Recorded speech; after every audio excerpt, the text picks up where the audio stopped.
कक्षा 11वीं के समस्त विद्यार्थियों को हिंदी पठन पाठन की हार्दिक शुभकामनाएं। आज हम इस चलित दृश्य चित्र के माध्यम से बाल मुकुंद गुप्त पाठ के शब्दार्थ पर प्रकाश डालते हुए पाठ के आदर्श वाचन की ओर प्रवेश करेंगे। इससे पूर्व प्रस्तुत चलित दृश्य चित्र में हमने विदाई संभाषण पाठ के सारांश पर प्रकाश डाला है। चलते हैं पाठ शब्दार्थ की ओर। चिरस्थायी, हमेशा रहने वाला या टिकाऊ। करुणोत्पादक, करुणा उत्पन्न करने वाला। दुखित, पीड़ित, जिसे कष्ट हो। विषाद, दुख या उदासी। आविर्भाव, प्रकट होना। दुखांत, जिसका अंत दुखद हो। सूत्रधार, जिसके हाथ में संचालन की बागडोर हो। सुखांत, जिसका अंत सुखद हो। लीलामय, नाटकीय या ईश्वर। सारांश, निष्कर्ष, निचोड़। पटखनी, चित कर देना। तिलांजलि, त्याग देना। पायमाल, दुर्दशाग्रस्त या नष्ट। आरह, आरा। अदना, छोटा सा है या तुच्छ। विच्छेद, टूटना। ताप, सामर्थ्य। अब हम पाठ के वाचन की ओर प्रवेश करते हैं, जानते हैं पाठ के बारे में। विदाई संभाषण बाल मुकुंद गुप्त की सर्वाधिक चर्चित व्यंग्य कृति शिव शंभू के चिट्ठे का एक अंश है। यह पाठ वायसराय कर्जन, जो कि 1899 से 1904 एवं 1904 से 1905 तक 2 बार भारत के वायसराय रहे। उन्होंने अपने शासन में भारतीयों की स्थिति का खुलासा किया है। कहने को उनके शासनकाल में विकास के बहुत सारे कार्य हुए, नए नए आयोग बनाए गए, किंतु उन सब का उद्देश्य शासन में गोरों का वर्चस्व स्थापित करना एवं साथ ही इस देश के संसाधनों का अंग्रेज़ों के हित में सर्वोत्तम उपयोग करना था। हर स्तर पर कर्जन ने अंग्रेज़ों का वर्चस्व स्थापित करने की कोशिश की। वे सरकारी निरंकुशता के पक्षधर थे, लिहाजा प्रेस की स्वतंत्रता तक पर उन्होंने प्रतिबंध लगा दिया। अंततः काउंसिल में मनपसंद अंग्रेज सदस्य नियुक्त करवाने के मुद्दे पर उन्हें देश विदेश दोनों जगहों पर नीचा देखना पड़ा। क्षुब्ध होकर उन्होंने इस्तीफा दे दिया और वापस इंग्लैंड चले गए। इसी व्यंग्य के माध्यम को सहारा बनाते हुए लेखक ने इसे एक व्यंग्यपूर्ण रचना के रूप में प्रस्तुत कर एक ऐतिहासिक व्यक्तित्व के कुकृत्य से गिरती मान प्रतिष्ठा का बड़ा सुंदर वर्णन किया है। चलते हैं पाठ वाचन की ओर। इस पाठ विदाई संभाषण में भारतीयों की बेबसी, दुख एवं लाचारी को व्यंग्यात्मक ढंग से लॉर्ड कर्जन की लाचारी से जोड़ने की कोशिश की गई है। साथ ही यह दिखाने की कोशिश की गई है कि शासन के आतताई रूप से हर किसी को कष्ट होता है। यदि शासन जनता पर एक आतंक के रूप से शासन करता है तो वह कभी भी सुखदायी नहीं हो सकता, चाहे वह सामान्य जनता हो या फिर लॉर्ड कर्जन जैसा वायसराय। यह उस समय लिखा गया गद्य का नमूना है जब प्रेस पर पाबंदी का दौर चल रहा था। ऐसी स्थिति में विनोद प्रियता, चुलबुलापन, संजीदगी, नवीन भाषा प्रयोग एवं रवानगी के साथ ही यह एक साहसिक गद्य का भी नमूना है। वास्तव में यह बहुत साहस की बात है कि प्रेस पर पाबंदी का दौर चल रहा हो और लेखक लिख रहा हो, आज के समय की उस समय से तुलना कर देखिए कि किस प्रकार से लोग लॉकडाउन का पूर्णतः पालन न करते हुए अपनी जान के साथ साथ दूसरे की जान को भी जोखिम में डाल रहे हैं। विदाई संभाषण पाठ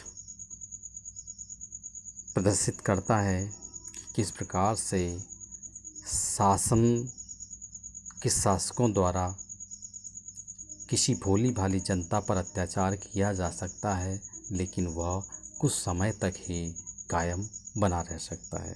चलते हैं पाठ के आदर्श वाचन की ओर। माय लॉर्ड, अंत को आपके शासन काल का इस देश में अंत हो गया। अब आप इस देश से अलग होते हैं। इस संसार में सब बातों का अंत है। इससे आपके शासन काल का भी अंत होता। चाहे आपकी एक बार की कल्पना के अनुसार आप यहाँ के चिरस्थायी वायसराय भी हो जाते, किंतु इतनी जल्दी वह समय पूरा हो जाएगा, ऐसा विचार न आप ही का था न इस देश के निवासियों का। इससे जान पड़ता है कि आपके और यहाँ के निवासियों के बीच में कोई तीसरी शक्ति और भी है, जिस पर यहाँ वालों का तो क्या आपका भी काबू नहीं है। तीसरी शक्ति यहाँ ईश्वर के लिए प्रयोग किया गया है। विचलन समय बड़ा करुणोत्पादक होता है। बिछोड़ने का समय करुणा देने वाला होता है। आपको बिछड़ते देखकर आज हृदय में बड़ा दुख है। माय लॉर्ड, मेरे ईश्वर, आपके दूसरी बार इस देश में आने से भारतवासी किसी प्रकार प्रसन्न न थे। आपने पहली बार में ही कोई भी कार्य भारतवासियों के हित में नहीं किया था। वे यही चाहते थे कि आप फिर ना आवें, पर आप आए और उससे यहाँ के लोग बहुत ही दुखित हुए। वे दिन रात यही मनाते थे कि जल्द श्रीमान यहाँ से पधारें।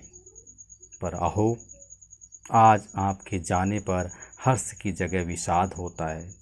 इसी से जाना कि विचलन समय बड़ा करुणोत्पादक होता है, बड़ा पवित्र, बड़ा निर्मल और बड़ा कोमल होता है।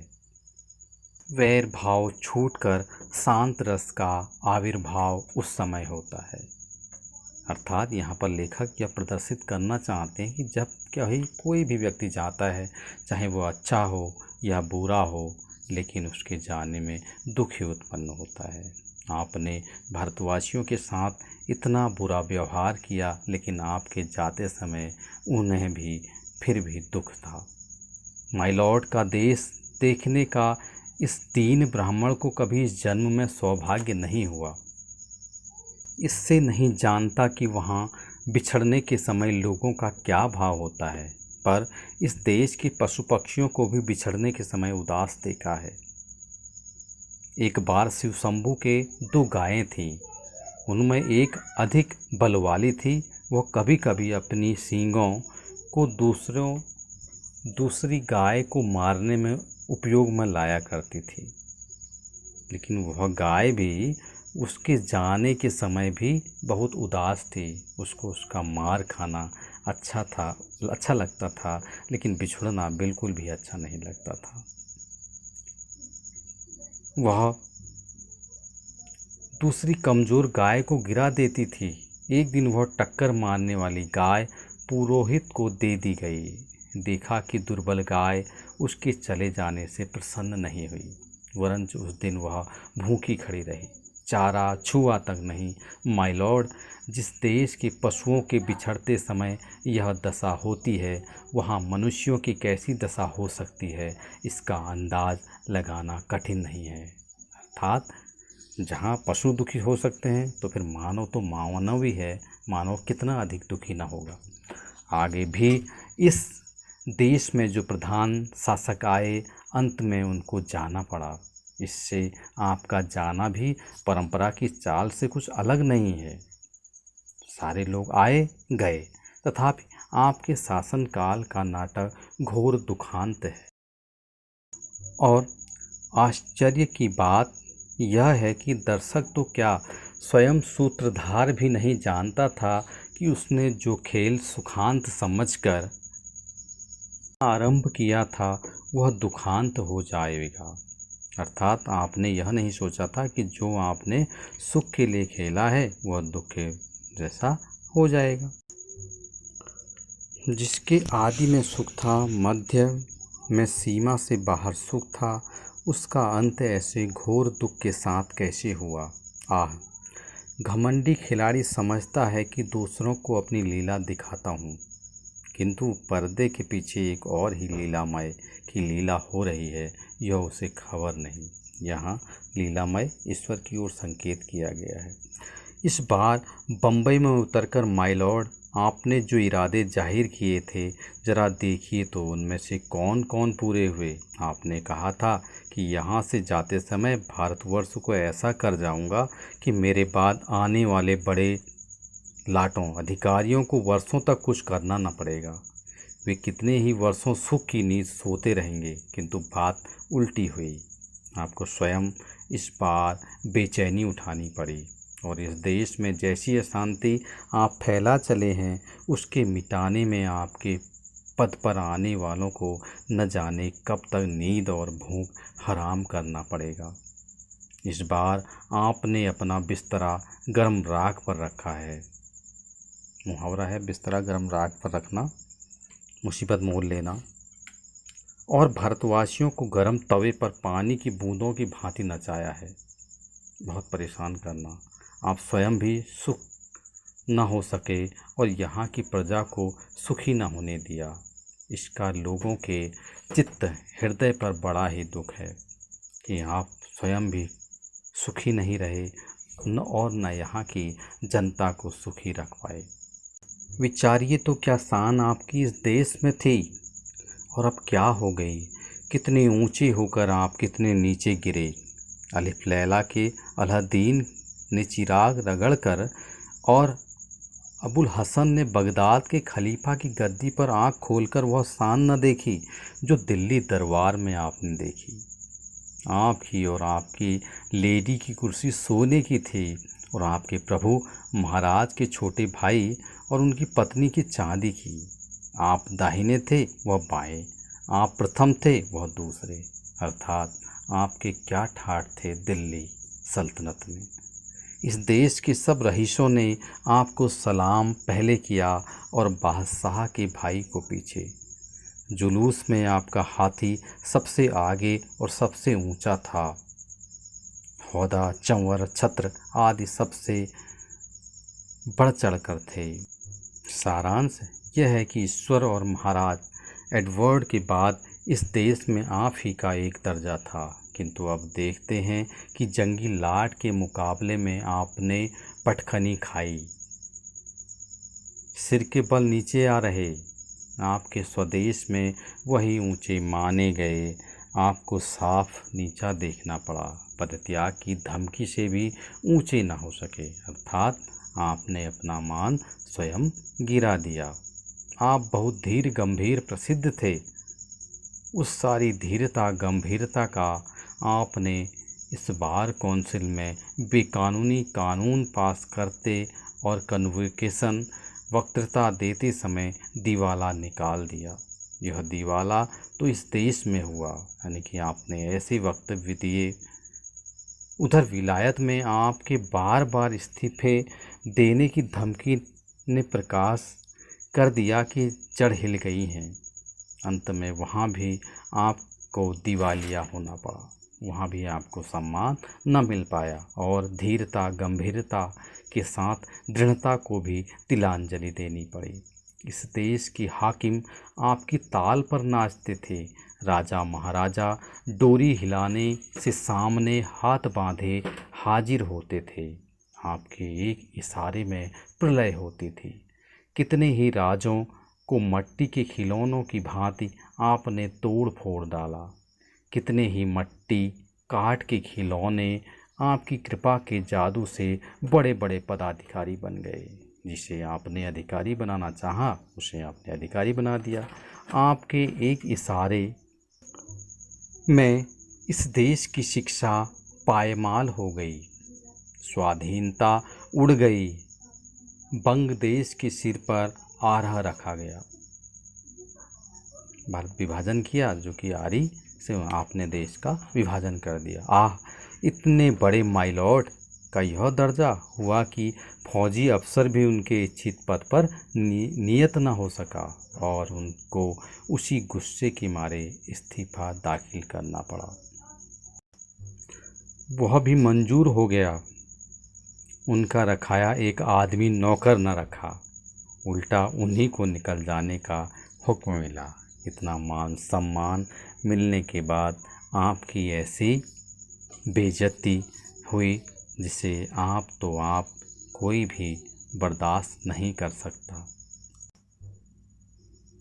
जिस प्रकार आपका बहुत ऊंचे चढ़कर गिरना यहाँ के निवासियों को दुखित कर रहा है, गिरकर पड़ा रहना उससे भी अधिक दुखित करता है। आपका पद छूट गया, तथापि आपका पीछा नहीं छूटा है। एक अदना क्लर्क जिसे नौकरी छोड़ने के लिए 1 महीने का नोटिस मिल गया हो, नोटिस की अवधि को बड़ी घृणा से काटता है।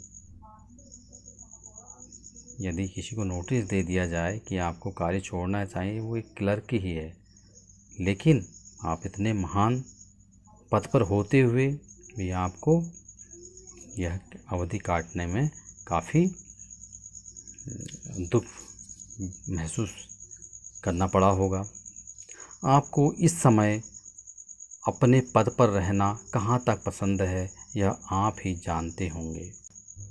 अपनी दशा पर आपको कैसी घृणा आती है, इस बात के जान लेने का इन देशवासियों को अवसर नहीं मिला, पर पतन के पीछे इतनी उलझन में पड़ते उन्होंने किसी को नहीं देखा। माय लॉर्ड, एक बार अपने कामों की ओर ध्यान दीजिए। आप किस काम को आए थे और क्या कर चले?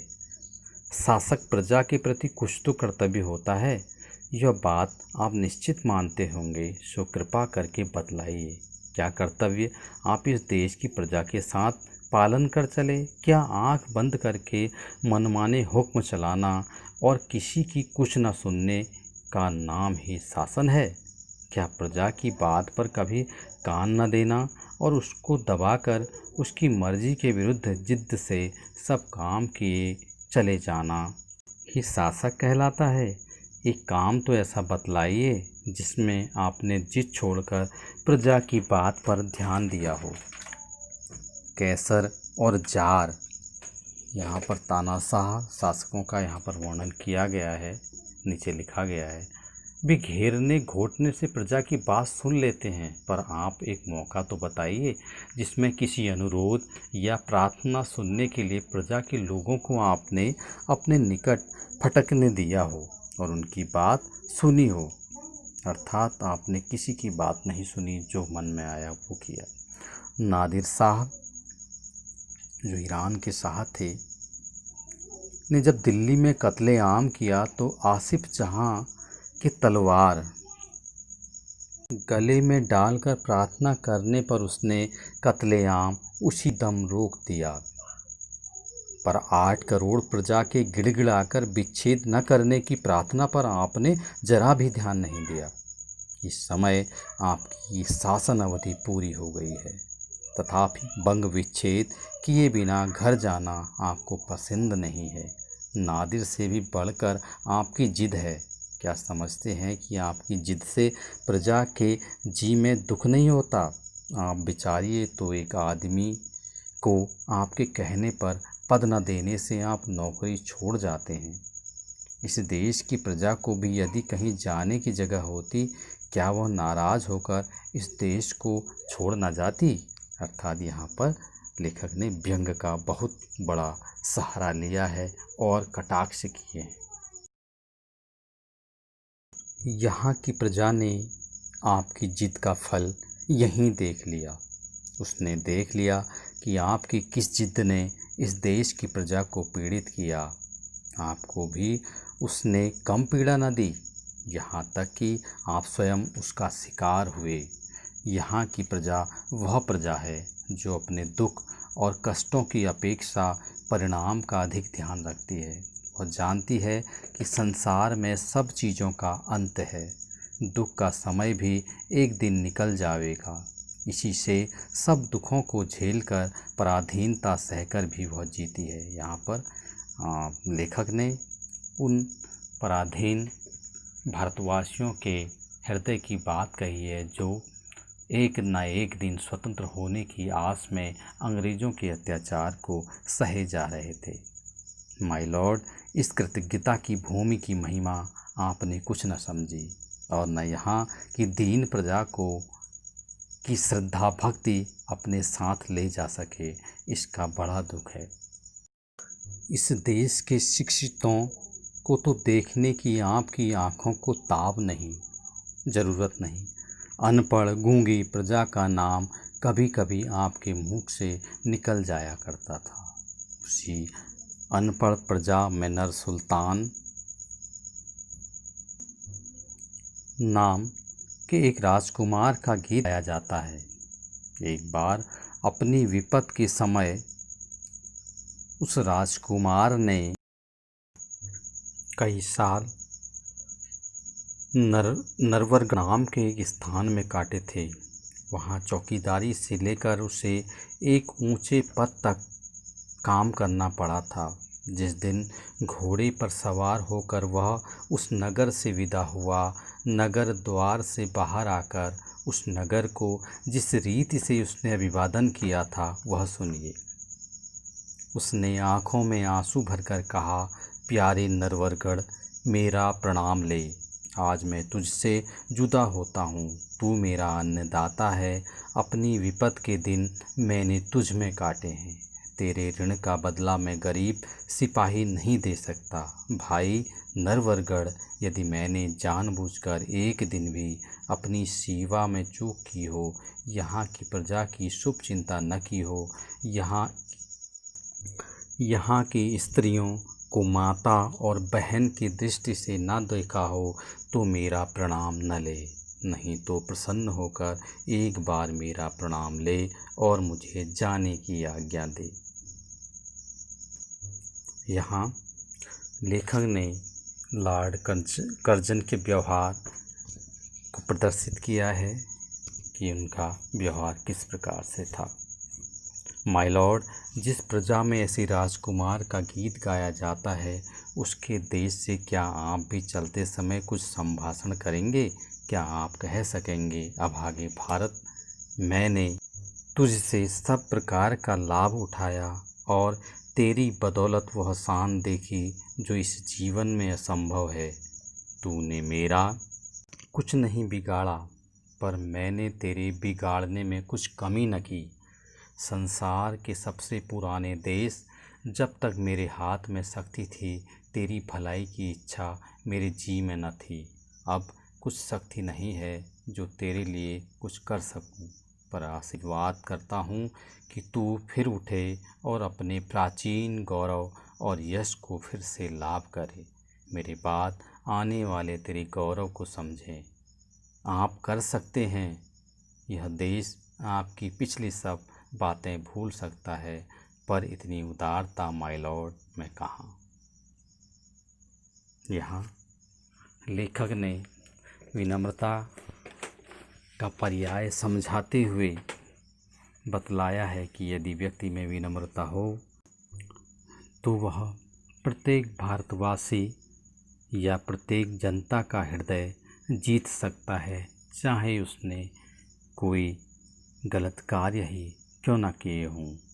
भारतीय जनता उसकी कृतज्ञता एवं